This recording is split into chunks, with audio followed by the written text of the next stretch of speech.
second professional development seminar of the term in IRES. We are really lucky today to have Dr. Tom Green with us, who is currently a senior climate policy advisor with the David Suzuki Foundation and an ecological economist, which is a very cool field, kind of a direct rebellion against traditional economics. And yeah, if you think economics makes a lot of assumptions, they're questioned by ecological economics. So very cool. And yeah, he will share with us a bit about his storied career, both before and after his time here getting his PhD in interdisciplinary studies, partly in IRES. So yeah, let's welcome Dr. Tom Green. Thank you. Leave that there. Or, yeah.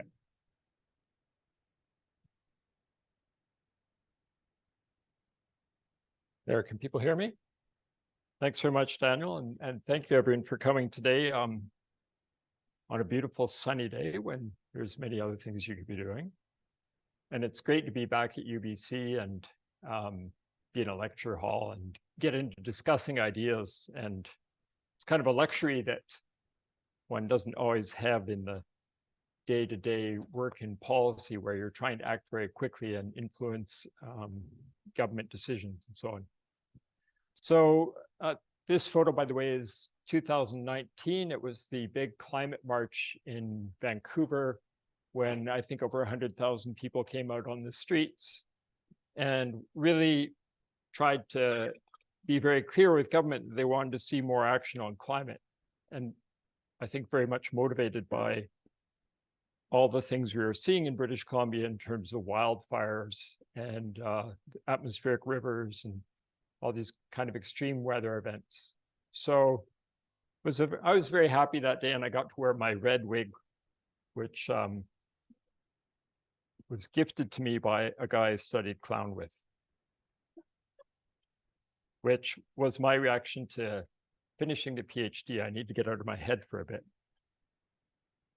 And now it's, okay, so quick overview of my talk. I was told my talk had a few purposes.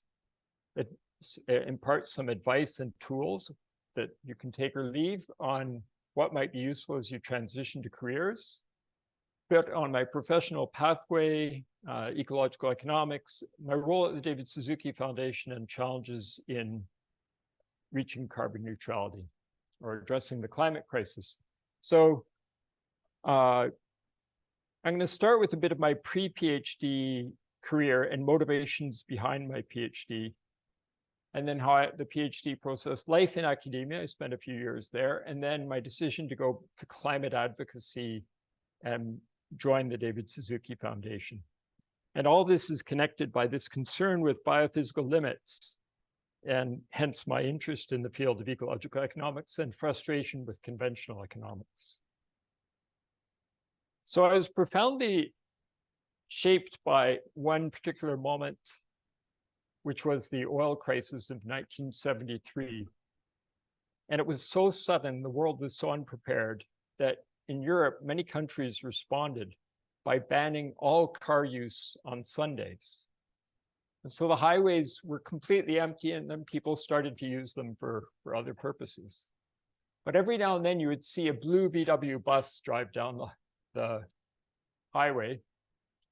And that's because my dad worked at a place where he got diplomatic plates. So he was immune from the don't drive on Sunday rule.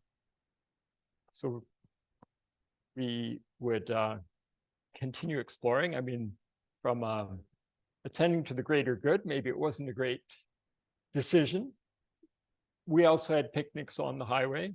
And so just that experience of like the world being so profoundly affected, and where was this energy coming from, and this oil, and what did it imply? Like I started to think about that. Built my first windmill at age 2000, or sorry, at age around 11, I guess. And it wasn't a very useful form of energy. It just rang a bell continuously, which the neighbors weren't too fond of. But another thing that happened for me is I was going back and forth between Europe and Canada, And spending summer in Canada and just seeing such a difference in, because we were going to lake country and doing canoe trips and seeing a lot of forest, and then going back to Europe and seeing this incredible density, I started to think, is that what's going to happen to Canada? Are we all ending up in this state where everything is more and more manicured and managed by humans? And I think that started to make me think about limits. So it took a while before I discovered the limits to growth study by the MIT team in 1972. And I don't know how many of you have actually read it, because it was roundly trashed by the economics profession. But if you go in and you read it, it's pretty amazing piece of work for how far ahead it was. And they used a computer model, a very simple computer model, just to explore how a system that has continuous growth will be affected. What does it imply for resources, pollution, population? And they had all these feedback loops. So it was doing two things that mainstream economics isn't very good at. First of all, it's exploring like macro level implications and the interaction between the economy and the biosphere. Most economic models, the biosphere is kind of not there, or just the economy occurs in this space where resources and waste don't need to be worried about. But also this complex systems dynamics where the complexity is such that you can't really predict how things are going to interact until you play with it a few times and explore some scenarios to understand it. So they ran about a dozen scenarios, and this is the standard one, which basically shows that humanity is not going to do very well and not going to make it to the year 2100 in good shape, and there'll be a big population collapse if nothing is done about this commitment to perpetual economic growth, which ends up being exponential growth. So they said it's not a prediction, it is to understand behavior, but this is a warning, and we would probably want to adjust to something. The reaction from economists, as I said, was to reject it. The business press also had a number of articles that came out. And I think, tragically for humanity, this wholesale rejection of it, rather than actually engaging more deeply with these questions, really slowed us down in tackling sustainability. And since then, every way we tackle sustainability, there's always this accommodation that it's going to be sustainability with growth. You know, we're going to have green growth. There's a recognition that growth could be problematic, so we'll just slap the label green on it, and then everything's okay. If you read the economist's critique, you'll see it showed a lack of understanding of the model. They would isolate a certain section from it and critique that, not seeing that it's a complex system, and you can't just take out one variable and analyze it and prove the whole model is wrong because of those feedback loops. Also, around the year, just after the year 2000, I think it was, there was a lot that came out to prove how bad the model was. And they used one table in the report to say, you know, see, they predicted we'd run out of resources by the year 2000. We didn't. Weren't they dumb? They don't get what economists get. Economists get that the market adjusts to scarcity, prices go up, people innovate, they find new places to get resources, or they find an alternative resource, and these modelers clearly didn't understand that. Well, that was a complete misinterpretation of what the table said. The table was just like, here's how much, if you assume the world has this much of this metal, and exponential growth is like this, and nothing else changes, here's how quickly it's exhausted. It was just to help people understand the difference between linear growth and exponential growth. Anyways, unfortunately, that kind of critique prevailed in the public discourse. So if you ask people, have you heard of the limits to growth report, you'll often get this response, oh yeah, that was terrible effort, trashed. Jimmy Carter, the president, read it and was profoundly affected by it. But he didn't last that long, and Ronald Reagan succeeded him. And in his speech where he takes the presidency, he talks about limits.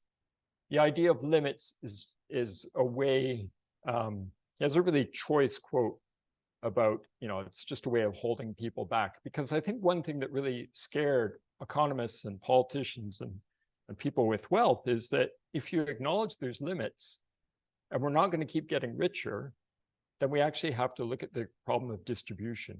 And are we unfairly distributing resources? So anyways, subsequently, 2012, Turner put out a nice little paper where he just updated what the modeling team had done with more contemporary data. And here he's just showing what the different runs were in so the bottom blue line is stabilized world. That was where the authors were recommending that, we don't pursue economic growth and we pay more attention to distribution, we pay more attention to pollution and sustainability. That's the path we didn't take. I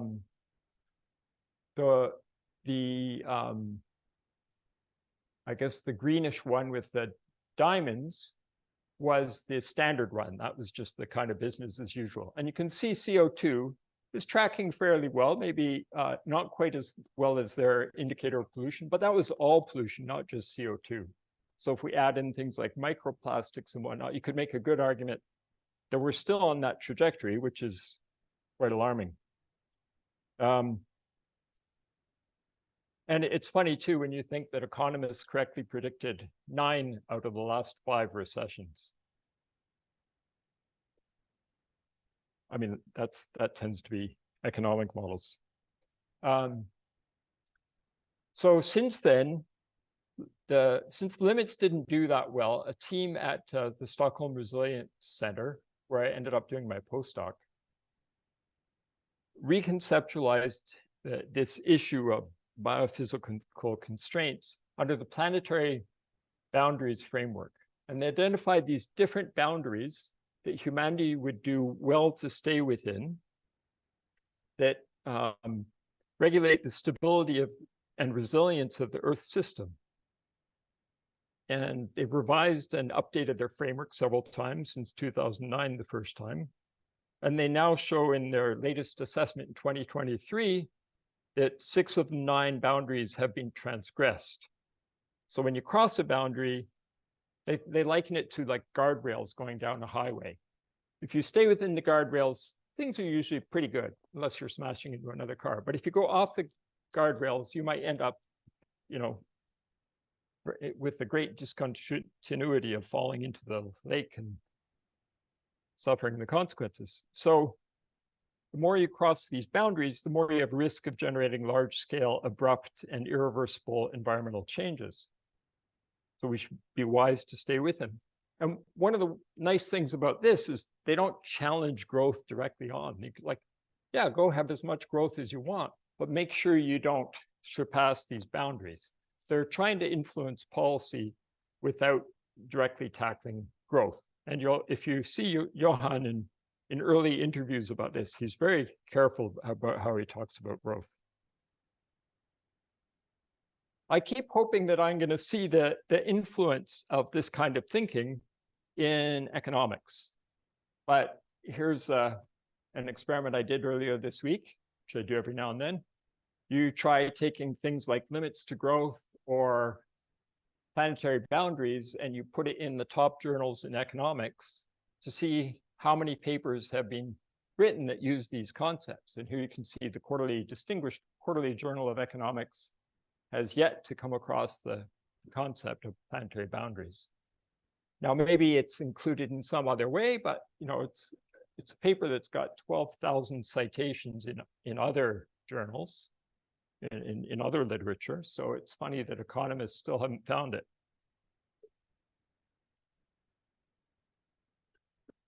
Especially at a time when, we're seeing so many crazy effects from around on the atmosphere, etc. So anyways, and government, why this matters so much is that economists affect government policy, and we've got this preoccupation with economic growth. And if a government does something that's going to impact growth, then they get criticized by the business press and so on, and there's pressure at the doorstep. So I decided to try and implement limits by various means. And one of them was I worked on the Great Bear Rainforest campaign with the Coalition of Environmental Groups from 2004 to 2007.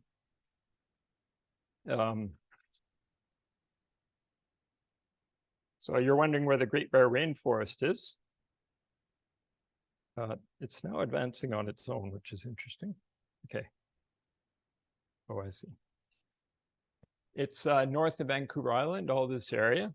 It used to be called the Mid-Coast Timber Supply Area, which shows you how government was thinking of this region back in the 70s and 80s. There's actually an excellent book by Justin Page, who did his degree in sociology here at UBC. It's called Tracking the Great Bear, How Environmentalists Recreated the Coastal Rainforest. And it looks at how it was the mid-coast timber supply area in government mind and in kind of public. And public really wasn't thinking about this region. Then it gets turned into this much more important area of conservation.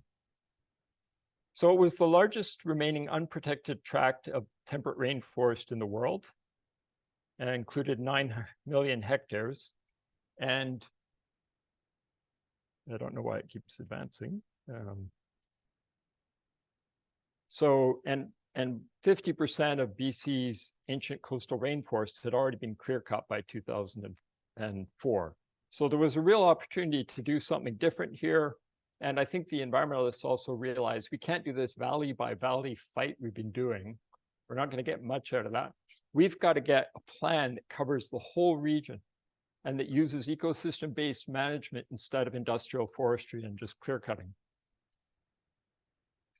The Great Bear Rainforest is home to diverse First Nations and also has several communities that are highly dependent on resource extraction. So the logging companies weren't willing to really do anything about it. Sorry that this keeps scrolling back and forwards. And so the environmental group started a market campaign, and that included both doing things like blockades and locking themselves to equipment in the Great Bear Rainforest and hanging banners, but it also included reaching out to markets and making it harder for the forest companies to sell their product, in foreign markets. So this is Victoria's Secrets used to send out these catalogs every 3 weeks, a lot of pages, all from, ancient forest. So once the companies faced a pressure, then logging companies were pressed into negotiations, and we end up with something that's much, that actually puts limits on human activity in the area, so therefore helps me in my obsession with putting constraints on human activity so we don't destroy this biosphere. And I was part of it up till 2006 when a big agreement was signed, kind of a framework agreement that would lead to the final negotiations that were then put into legislation in 2016 through the Great Bear Rainforest Act.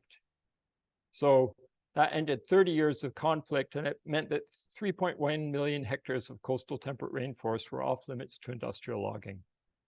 And it results in government-to-government decision-making with the coastal First Nations in the region, et cetera. So lots of benefits. So somehow in 2007, I thought I embarked on what I would call an accidental PhD. I didn't ever intend to do a PhD. I was actually just trying to disrupt economics education with this continuing obsession of mine, and discovered that maybe the best way to do it, so I get funding, would be to do it as a PhD project and get a scholarship, et cetera. So I picked a topic that I came to regret a little bit, principles of economics courses and the university's sustainability commitments, because the universities in British Columbia have signed on to these agreements, the Talwar Declaration, which says, you know, we're committed to sustainability. We're going to help our students do that kind of thing. So that was my research topic. Why did I hate it so much? Well, it involved content analysis of 9 introductory economics textbooks. I can't think, like, that was very painful. That's okay. First insight: design research that's fun, that gets you good skills, and not that tedious. I was actually surprised. I went every now and then, you know, you're kind of curious. This is a decade later. Did my research have any impact? I just saw that someone in Japan analyzed their textbooks, and I wondered, I wished I'd been able to reach out to them beforehand and say, no, what are you doing? Maybe they came up with a better methodology, or maybe they were able to automate it and just use AI, which would be fantastic.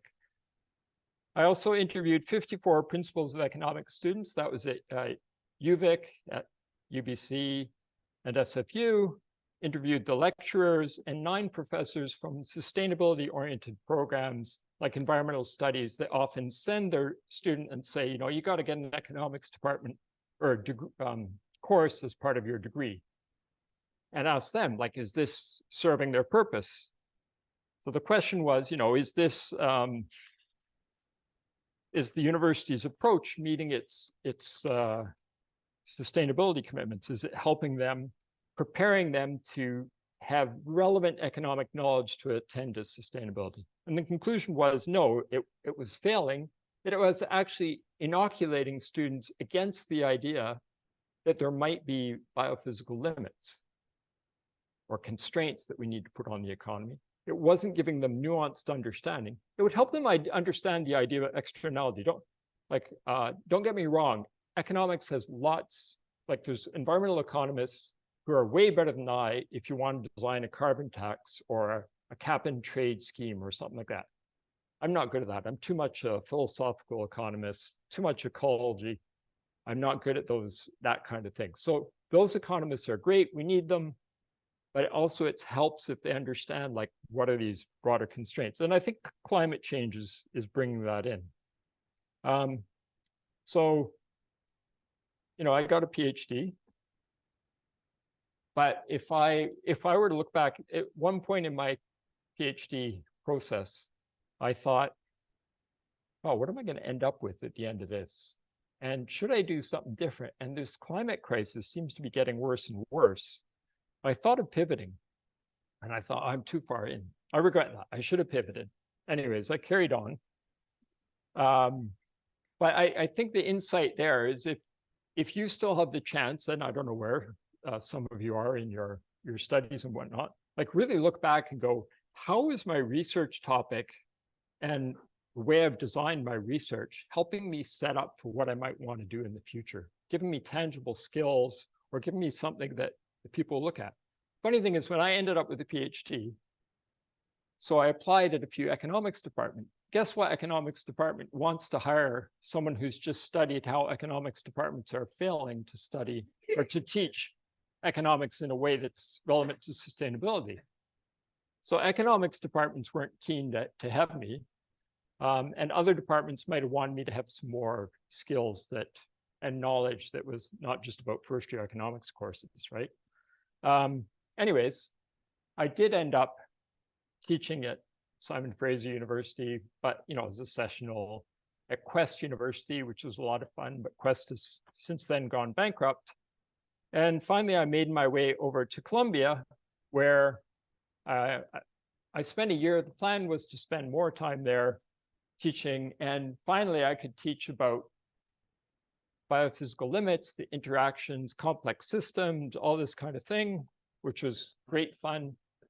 Interestingly, again, I was housed in a biology department where they really got the need for this kind of knowledge. But the economics department was kind of more interested in this idea. So I don't know where they are now. I left in 2017. I left for a couple of reasons. One was just Bogota. I don't know if you know the city. It's a very big, intense city. And I missed the green of Vancouver and a less stressful lifestyle. But the other thing is I was just starting to think about this. like I'm busy teaching this generation of students so they can go out and go do good things. And meanwhile, the climate crisis is just getting worse and worse. I felt like I have to act more directly. So also I realized all my colleagues were really excited about publishing another paper. I just couldn't get that excited about one more publication. You know, it's like, that's not going to save the world. So anyways, at that time, around that time, then a new BC government formed, and it was thanks to a confidence supply agreement between the NDP and the Greens, which meant we could do some really interesting things. And also the premiers and the prime minister, except for Manitoba and Saskatchewan, signed on to this pan-Canadian framework and agreed we're going to do things like price carbon, we're going to bring down emissions on electricity and so on.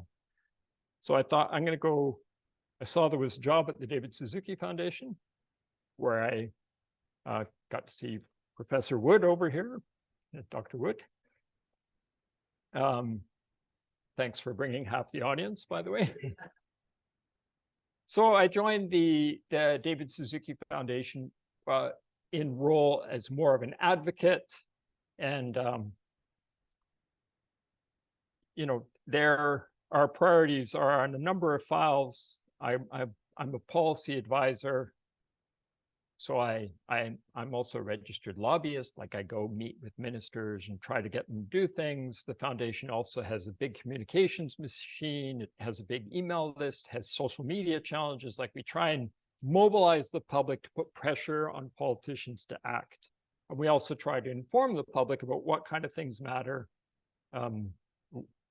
where we should be going. This era of misinformation, though, makes that more and more challenging. So our top priorities are pricing pollution, clean electricity, methane emissions from oil and gas sector, you know, zero emission vehicle regulation, so on. Like, and also the foundation has a whole nature team, which is doing things on biodiversity. It has a sustainable communities team. I'm just talking about what the climate team does. So we've done a lot of, we commissioned research. This is something we did with the modeling team at UVic to look at how could we power Canada's grid, even as we expand it to power all the EVs and heat pumps and so on that we're going to need to get off fossil fuels. How could we do that without relying on fossil fuels, just by building out renewables like crazy? So that was the result. We published a study, and then we start trying to mobilize people by simplifying it down and then sharing it on our social media and organizing people and so on. So to win in this sense, you've got to do this ongoing research on investments in research. Like we hire external scientist teams to do little pieces of research that we can then use to mobilize. This is one we did on methane emissions in Saskatchewan and Alberta, just going around with this camera because methane is invisible. And so you look at a tank like this, nothing's happening, and you look at it with this camera and you see this big plume coming off it.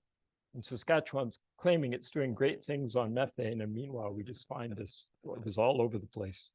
So then we get it on CTV Evening News, and we hope that affects how MPs and government are willing to act.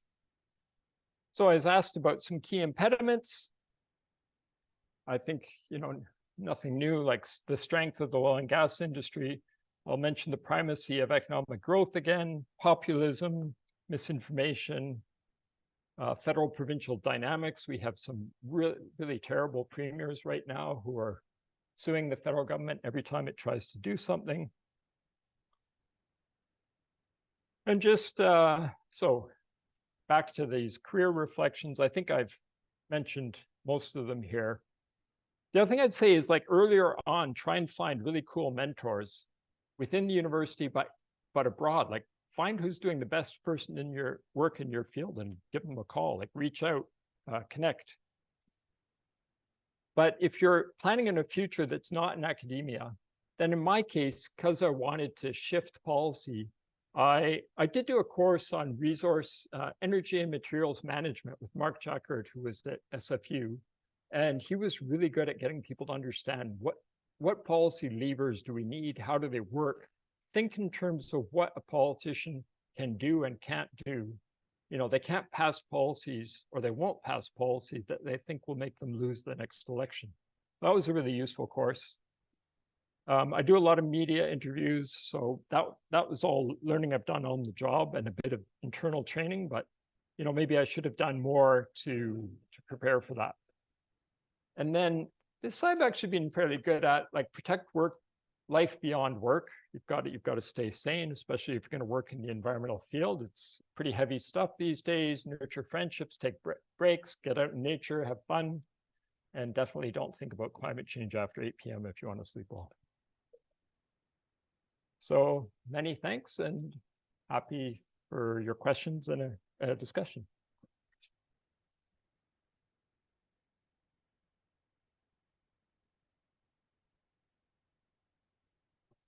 We have 28 minutes now for questions, and I'll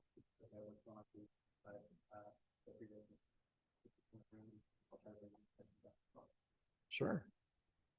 Any observations or comments you'd like to make? Like, I don't have to be the person answering questions. I'm happy to hear what this brings up for you. Yeah, please.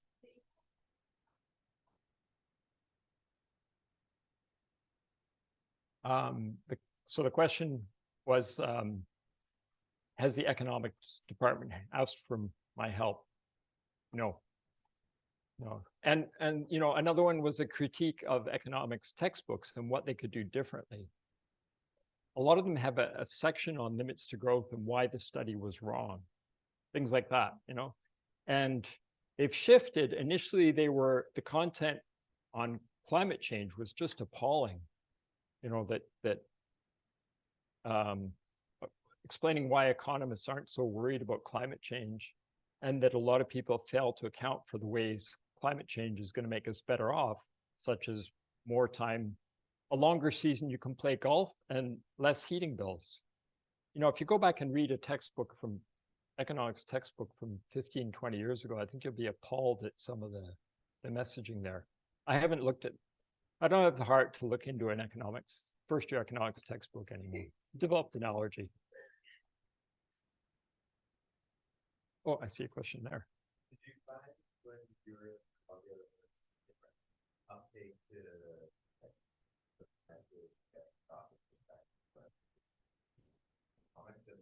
different contexts?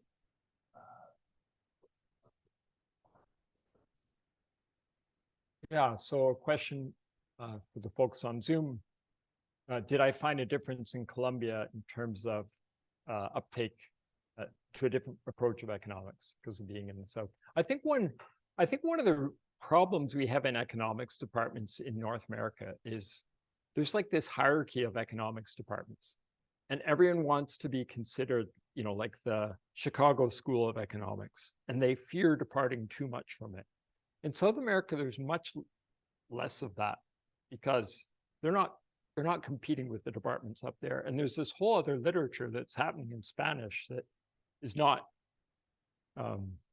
is exploring other very relevant issues. Of course, the Chicago School of Economics had a profound influence on Chilean policies, for instance, quite tragically. But I do think there's like much more willingness to probe these kind of questions, but I also didn't spend long enough there to really see. So I think take my comment with a grain of salt. It'd be great to go back and look at it.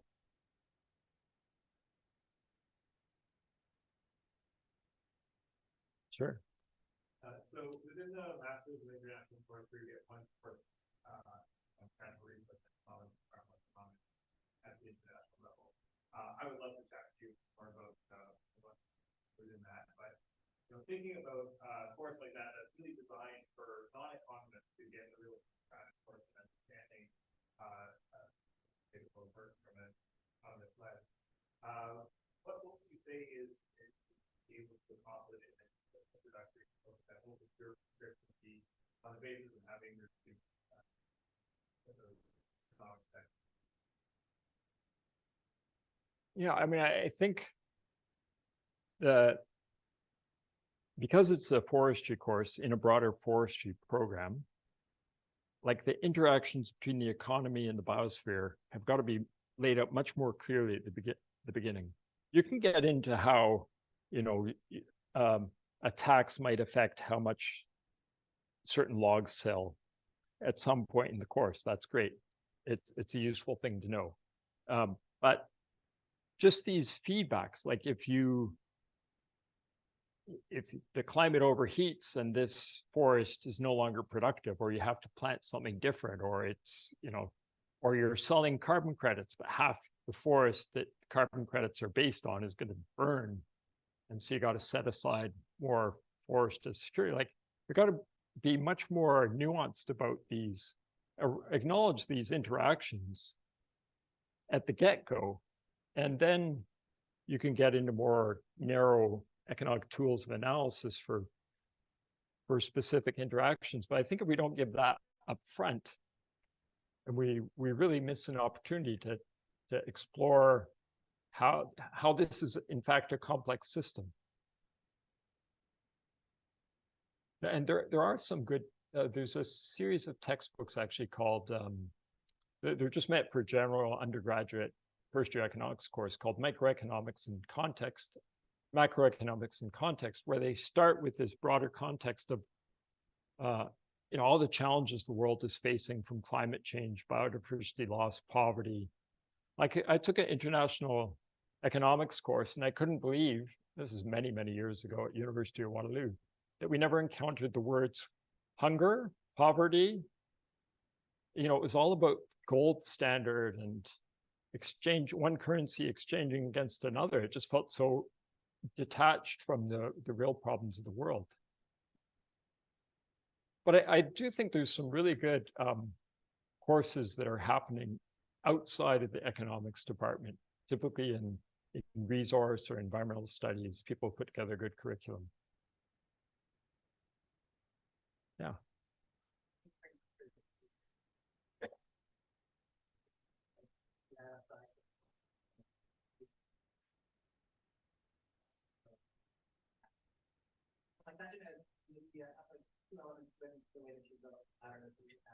I was wondering if you could maybe expand a little bit on what led to choosing, or going into the foundation, as opposed to other pathways, say the private sector or federal government, or that if it was just chances, or if there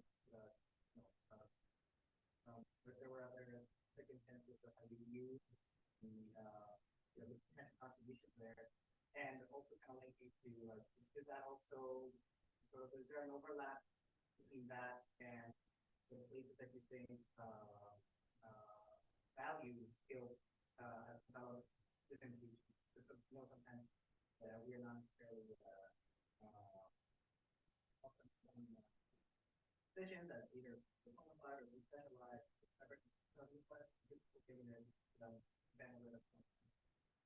Sure. Okay. So to sum up a question about decision to go into, to take my PhD and then go into an environmental organization rather than in federal government, private sector. Yeah, and it's also, Daniel very kindly introduced me, I think, as Dr. Green. Like, I totally forget that I got that PhD, right? Like, no one at the foundation really brings it up, or, it's just not very material. I think it helps me in terms of being able to quickly assimilate information and be a critical thinker. Like, I think I got some really valuable skills out of that process. But it actually almost stopped me from getting the job.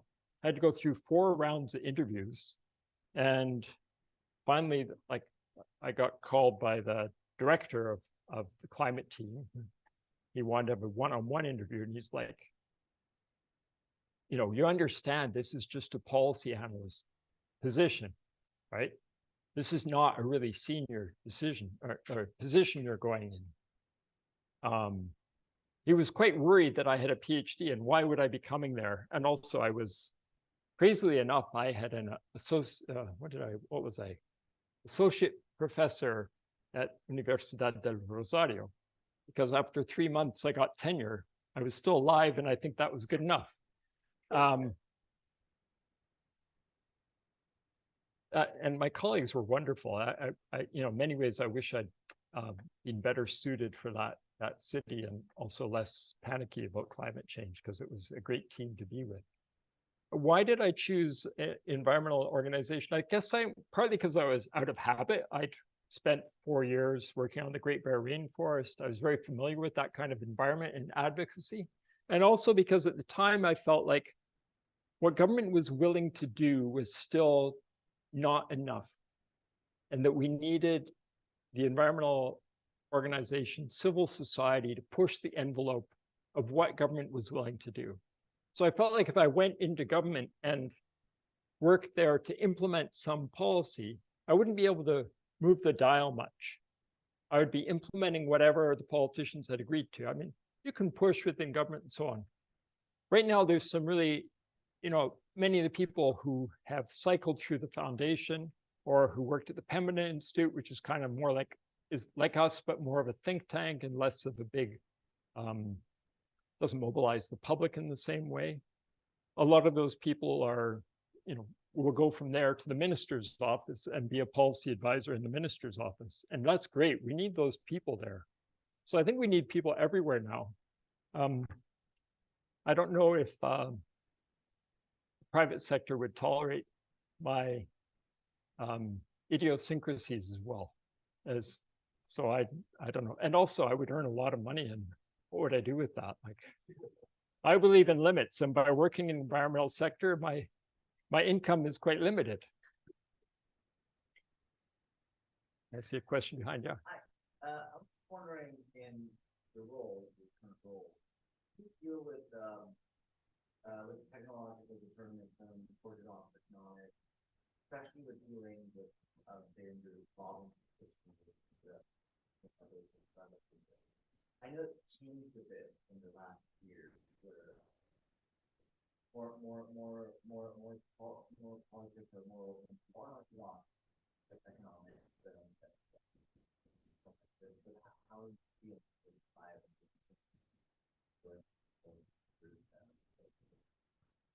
Yeah, I mean, so the question is dealing with this technological determinism and orthodoxy.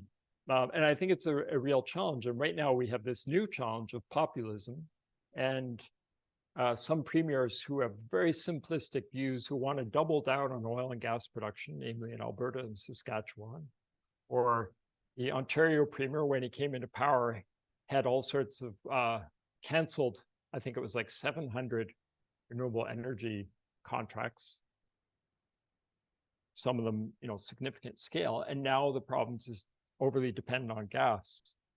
And with the federal government, the tagline for the federal Liberals has been growing the middle class for a long time. Like, it's very growth oriented. So that struggle is still there.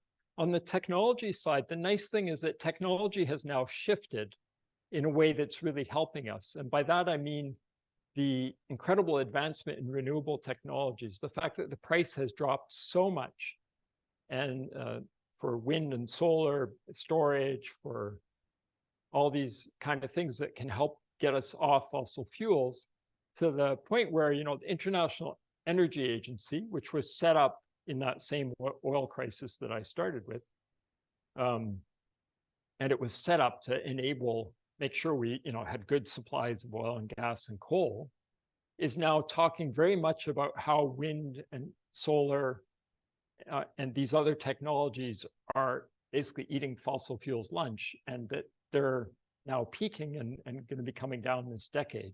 Not fast enough to stay within 1.5, but that's a big change for the International Energy Agency to acknowledge the scale of that shift.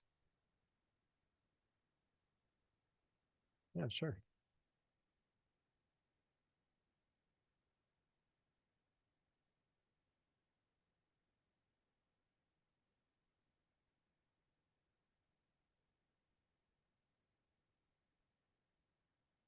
Yeah, I mean, that's kind of, the question is about politicians and misinformation. Like, that's a really, really big and troubling question. And I really fear where that is going with,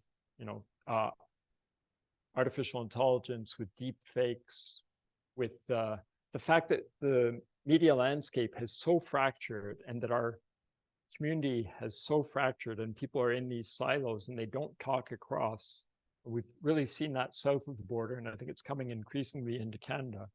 I mean, we try and push back. We try and do like some myth busters. We try and do, get out and do interviews on the radio or whatever.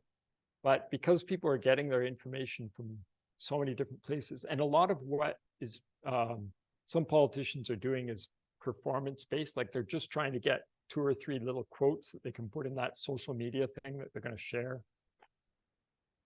This is beyond my expertise. I think it's something that's really, I think one thing we do is try and do a lot more grassroots organizing, and the foundation has got this Future Ground network, which is to try and help groups at the community level to be more effective.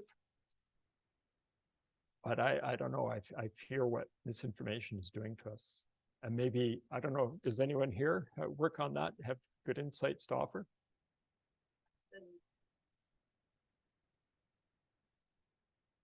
Oh, wow.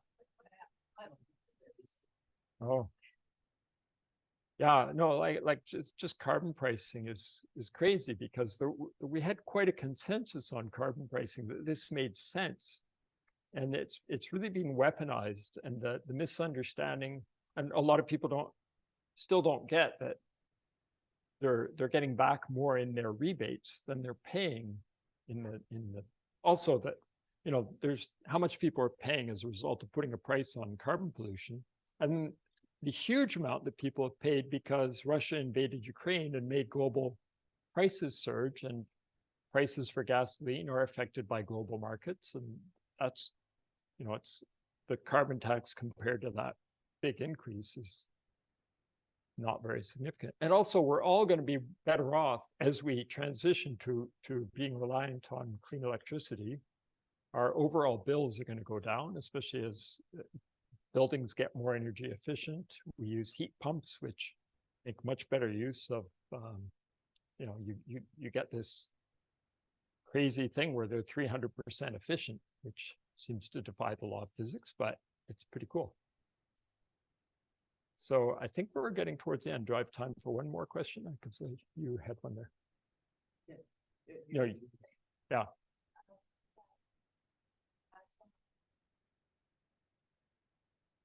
I think the talk and really started some conversation about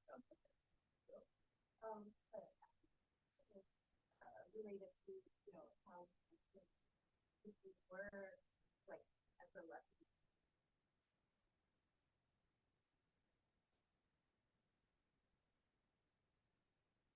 I was wondering, like, couldn't we all forget game on.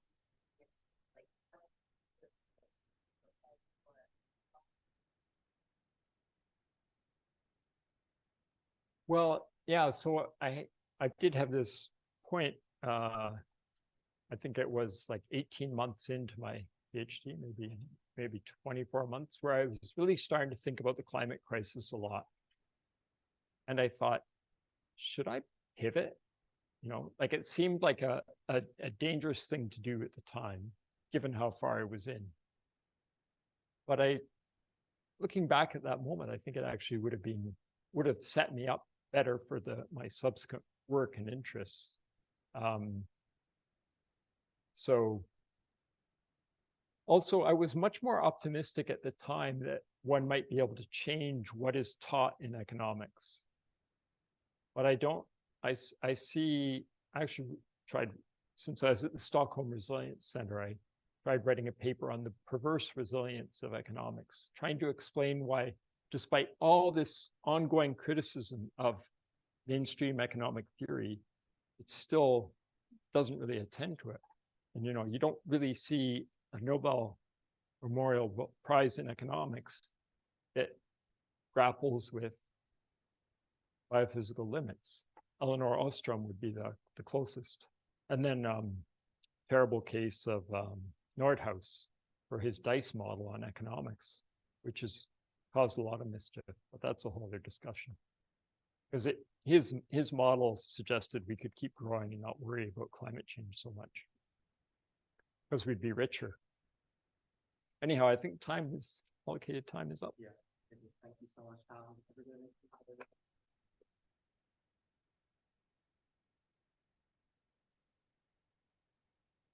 Thank you.